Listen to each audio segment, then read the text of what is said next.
Vicky Mayham, je suis mairesse sortante d'une ville au Québec et j'étais présidente de la Fédération canadienne des municipalités au tout début du projet du PLMI. Beaucoup d'intersections.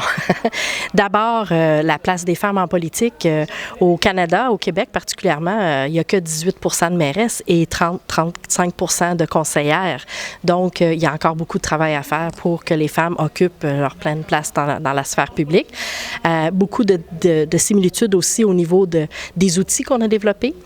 Ici, on parle d'une analyse sexo-spécifique. Chez nous, on parle d'une analyse différenciée selon le sexe, mais on arrive au même objectif, c'est-à-dire de changer notre façon de réfléchir quand on prend des décisions pour être plus inclusif et entre autres tenir compte du genre. Donc, il y a beaucoup de similitudes. Je me rappelle au tout début du projet, quand on arrivait, les Tunisiennes nous disaient « Oh, wow, le Canada! » On disait « Ben non, mais au lendemain de vos élections, vous allez avoir plus de femmes élues que nous. » Alors, il y a beaucoup de travail. Ça a été vraiment... On ne s'est pas imposé ici comme expert. On est venu en tant que partenaire avec la Tunisie, avec le CIL, puis c'est ensemble qu'on a travaillé. Puis moi, j'ai autant appris, je suis persuadée, que ce que j'ai pu offrir aussi. C'est sûr que la loi, c'est pas suffisant.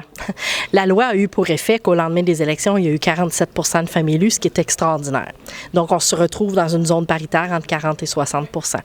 Toutefois, avoir cette égalité-là dans la loi, c'est une chose, mais être capable d'exercer pleinement son rôle de conseillère ou de maire, ça demande un changement de culture. Et c'est là-dessus qu'on travaille beaucoup. Au tout début, j'avais beaucoup de femmes tunisiennes qui disaient « Oui, mais si on est élu puis on n'est pas compétente, on n'a pas les connaissances, on n'est pas compétente. » Et j'entendais beaucoup ça, même au Québec, c'est la même chose. Les femmes ont peur de ne pas être à la hauteur, c'est un monde d'hommes. Et je leur disais, faites-vous-en pas, il y a autant d'hommes incompétents. Alors, il n'y a aucun problème.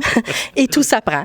Et là, ça fait rire beaucoup, mais c'est ça, tout s'apprend dans la vie, puis il faut se faire confiance. Alors, je trouvais que c'était une anecdote intéressante. Et je parle de la Tunisie dans mon livre. Moi, j'ai écrit un livre sur le leadership au féminin qui s'intitule « Déployons nos ailes », E-L-L-E-S. Et je parle de mon expérience tunisienne dans ce livre.